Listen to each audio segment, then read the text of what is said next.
Welcome to Vegas Hockey Hub here in the sports entertainment capital of the world, Las Vegas, Nevada. I'm your host, Ian Rickelli. We are here on PRConnectionRadio.com, the voice of new media. And, the Vegas Golden Knights are doing very well.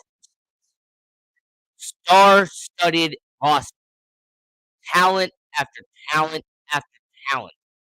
Vegas Golden Knights, they really don't have to worry at this point about struggling on the bottom six. They have one of the best bottom six in all of hockey. They do not have to struggle about having a top six that's a little bit on the weak side. No, when it's fully healthy, top six is one of the elite top six that you have in hockey today. Defensively, depth is actually one of their least concerns. So many defensemen on this roster. And you have a Calder Trophy favorite in Logan Thompson in net. You have a dependable and reliable goalie in net as your backup in Aiden Hill.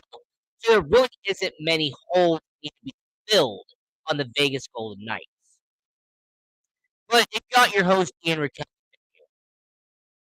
What about a certain player who's not on the starting lineup anymore? How about a player who last year had some promise going into Vegas?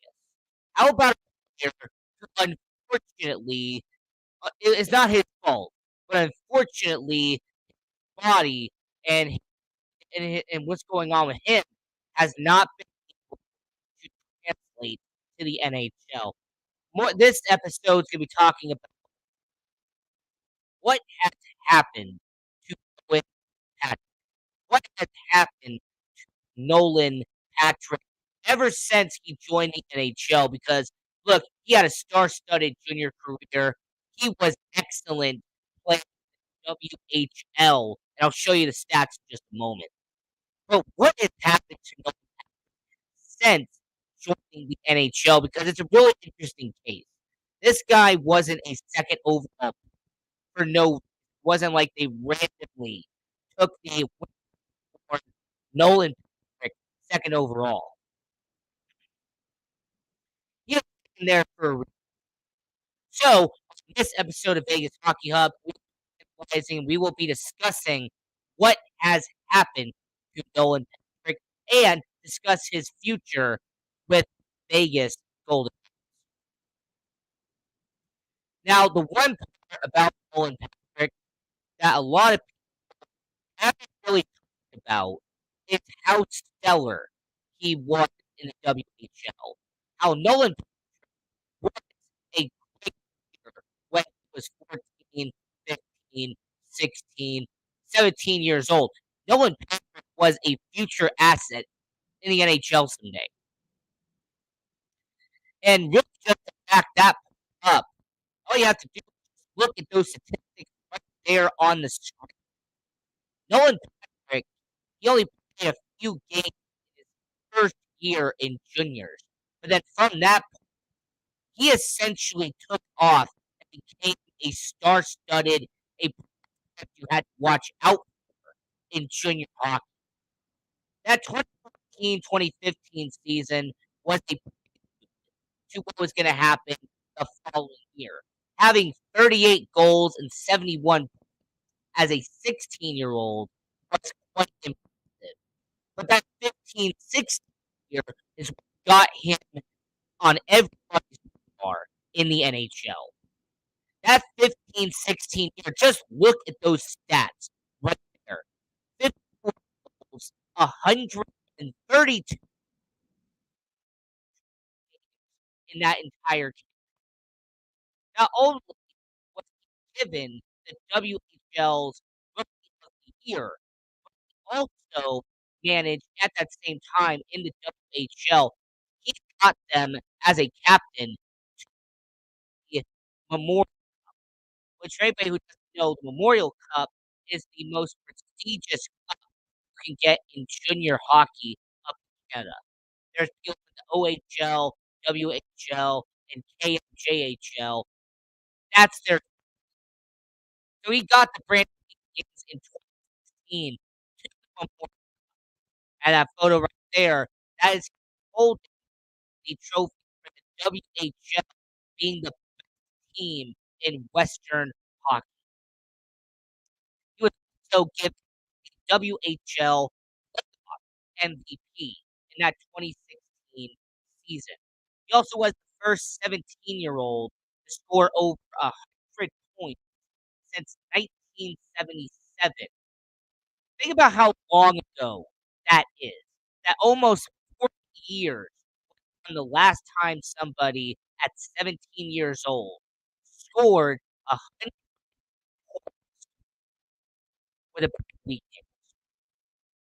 It's also the same Nolan Patrick that played with a hernia, not only through the Western Hockey Finals, but he also played through it in the Memorial Cup when they were there in 2016. So Nolan Patrick had a phenomenal and an incredible 15, 2016, 2017 at 18 years old. Those stats show that he took a step. Well, not exactly. 20 goals, 46 points in only 33 games. He only played 33 games because he had a upper body injury early in the year. In October of 2016, he was sidelined with upper body injury.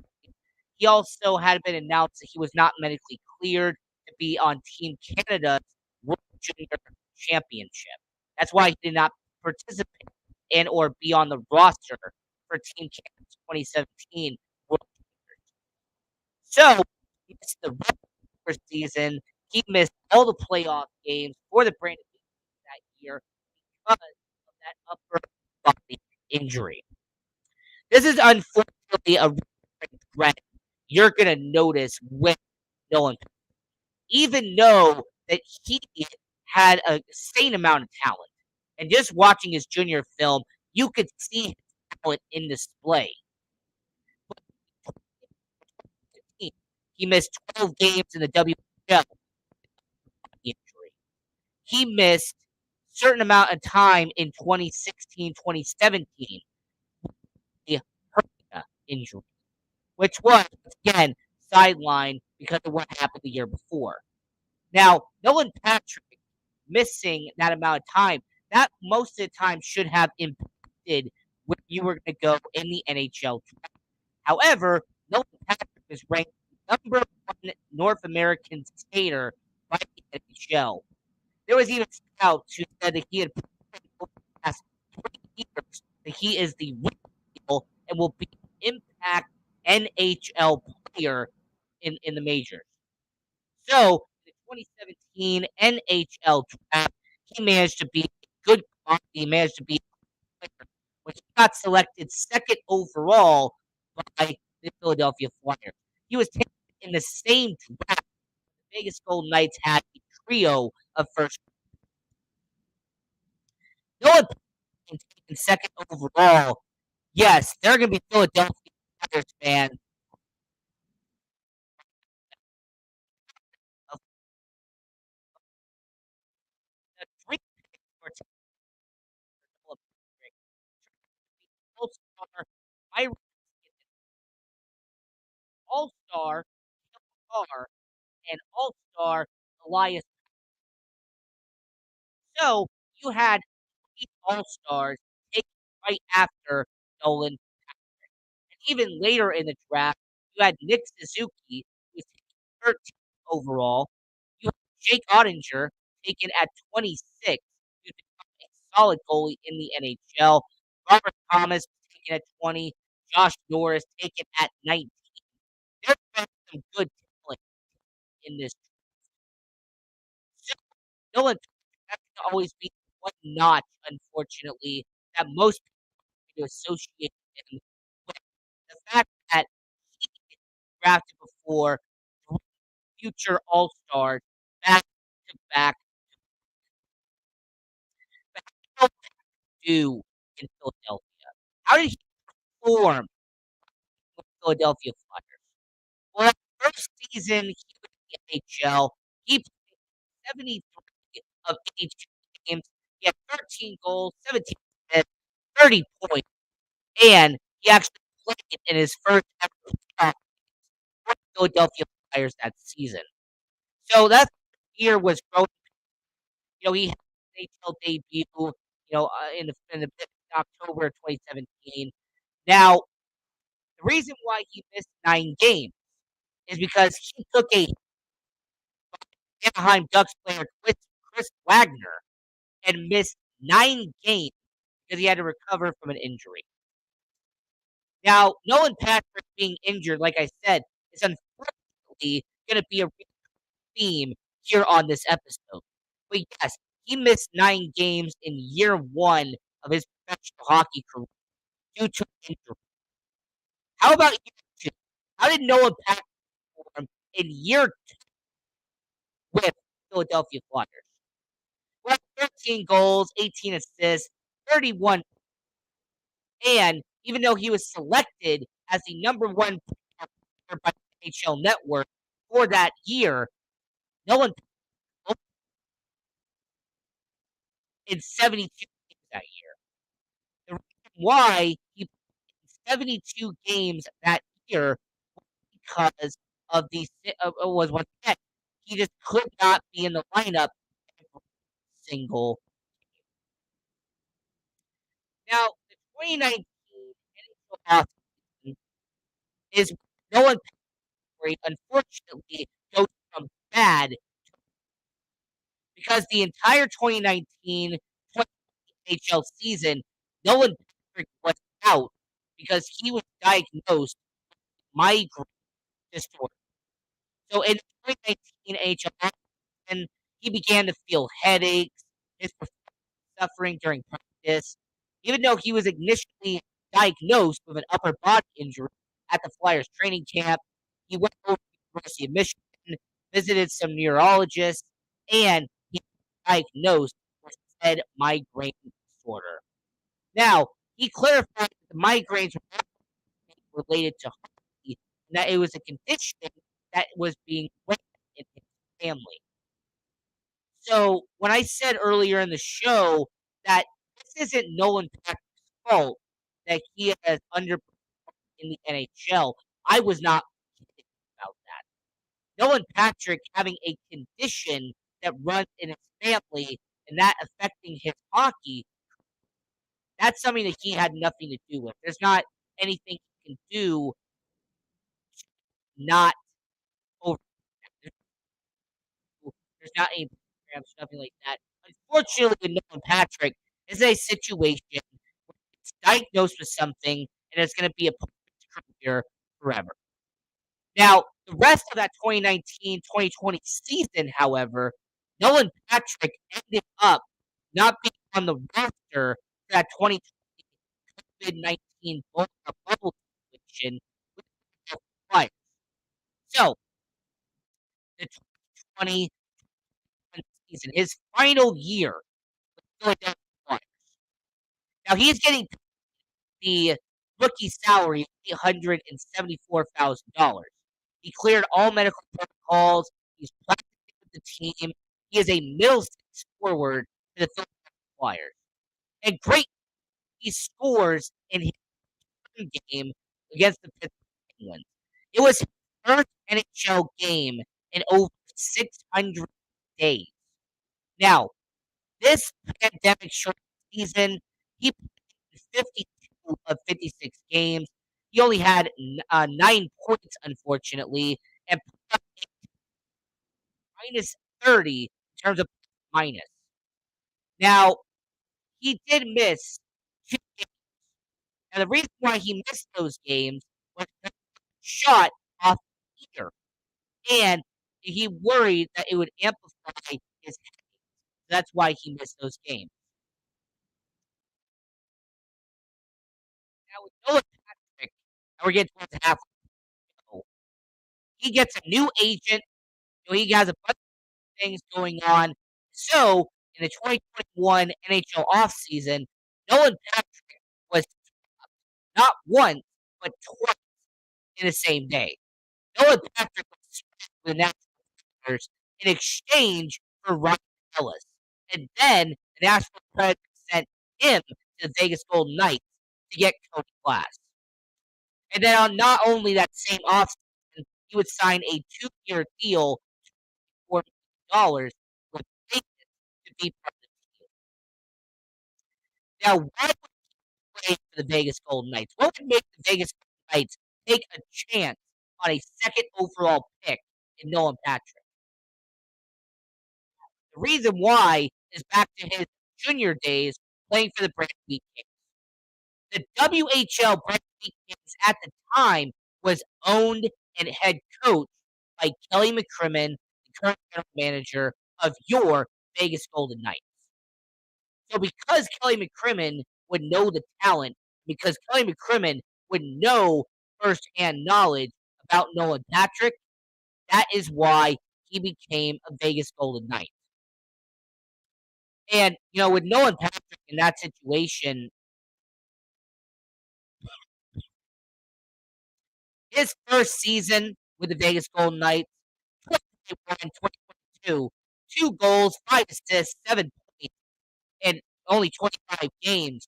Now, why did he only play 25 games that year? Once again, unfortunately, he had not one, but 2 injuries affect him while in Vegas. The first one was he had an upper body injury that made him sit out for 14 games. And then later in the year,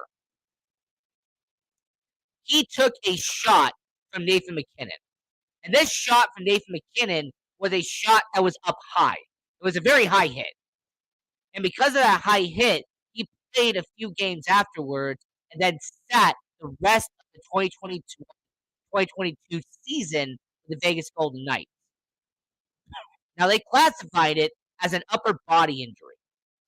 But some people have speculated, so is it possible that he is still suffering from concussion-related symptoms?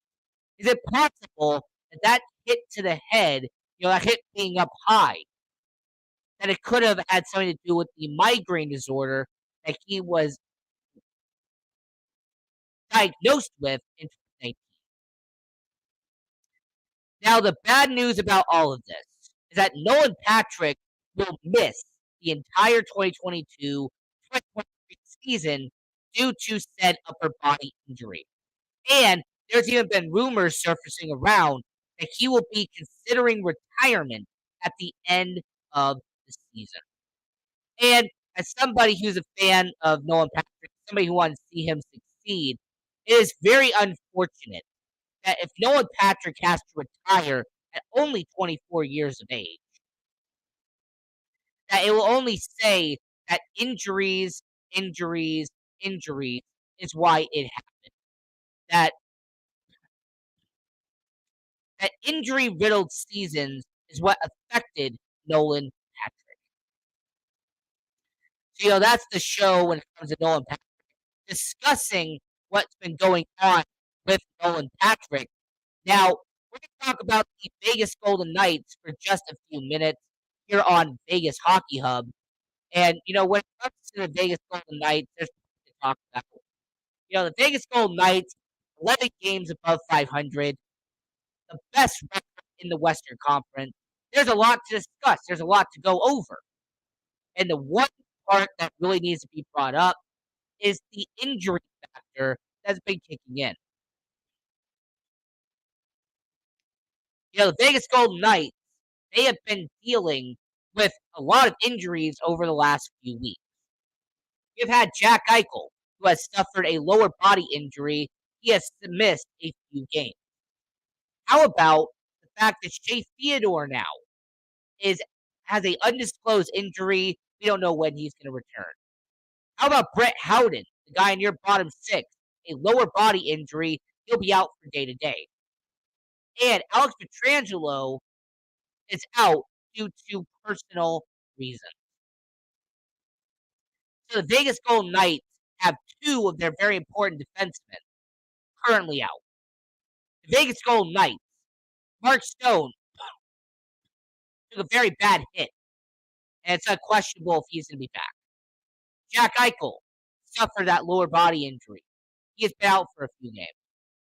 It really feels like the Vegas Golden Knights are unfortunately in the same situation that they were in a while ago, where injuries start piling up, and those injuries will affect the Vegas Golden Knights moving forward.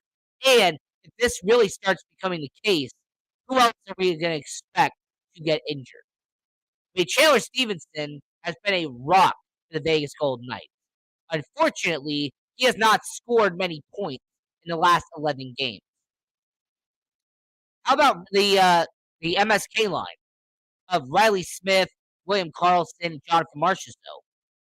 Because Riley Smith, William Karlsson, Jonathan Marchessault, they are a situation where they're all extremely talented. But are they going to be your first line if injuries keep on occurring? How about the Iron Man, Phil Kessel? Is the injury bug going to hit him? That'll be interesting to see.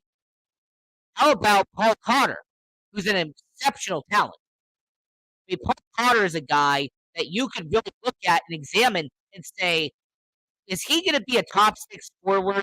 Not by demand, but be a top six forward because of next man up mentality. How about Nicholas Waugh, huh? The guy who missed a few games. 13 points. He's averaging half a point per game. How about Nicholas Waugh being the guy in Vegas and getting some top 6 minutes? Ian Kolesar and William Carrier with their big frame. William Carrier doing what he's been doing the last 5 years. Keaton Kolesar doing what he's been doing for the last 4 years. This has become a trend for the Vegas Golden Knights. It is the next man up mentality. Don't even get me started on the defense. Because of what's going on with Shea Theodore, because of what's going on with Alex Pietrangelo, Zach Whitecloud has now become your top line defenseman. They have now become your anchor. They have become the best defenseman you have in Vegas. Now, Alec Martinez and Zach Whitecloud being put together was not done on purpose. It was done because of circumstance. It was done because it had to be done. So Zach Whitecloud getting top minutes, Alec Martinez doing what he's doing. So it's really a situation where Ben Hutton now is your second line defenseman. This was a guy who was a healthy scratch not that long time ago. Now he's your second line defenseman. How about Daniil Myromanoff and Nick Hague, two young defensemen, being on the third line because that's what you're having to do. So with the Vegas Golden Knights and with the situation right now with injuries, Vegas Golden Knights fans better hope that the injury bug does not affect them as majorly as it did last year. Because people forget the Vegas Golden Knights start to 2021-2022 season. As a matter of fact, some people have really forgotten how the Vegas Golden Knights had one of the best records heading into January of 2022. As a matter of fact, going back to last year, they were 19-11 heading into the new year. They were 10 games above 500 heading into the halfway point. But what happened is that injuries affected the team so majorly that it ended up taking a downward spiral for Vegas. So my angle and my argument for all of you is that if you want the Vegas Golden Knights to succeed, and I hope you do, let's have the injury bug not affect Vegas this year. How about the Vegas Golden Knights try to stay as healthy as they can? Because this team has talent. We all know it. This team has the ability to win a Stanley Cup. Once again, we all know. And the Vegas Golden Knights have every part possible to win a Stanley Cup. But you got to stay healthy. You have to have your best players every single night in the lineup. So, until next time, this is PR Connections Radio. I want to shout out to Coach Stone. Her incredible interviews. Go watch her. Gardner with power, Guy Dawson for creating PR Connection. If it wasn't for him doing that, this show would not exist. So appreciate Guy Dawson there. I also want to give a shout out to UNLV hockey. For UNLV hockey, they had a stand at City National. It was incredible. If you have an opportunity to go down to City National, it was a sold out event, and they picked up the win. They beat up on their competition. So it was really good to see. I will always support UNLV hockey for what they've been doing. They are a fantastic program. Hopefully, we can bring them on the show at some point. So UNLV hockey's doing well. Vegas Golden Knights are doing well. Henderson Silver Knights are building up talent as we speak. So, as we say on every single show, go support your local hockey. Go support junior hockey. Go Knights, go! Until next time, I'm your host Ian Kelly, and have a good one.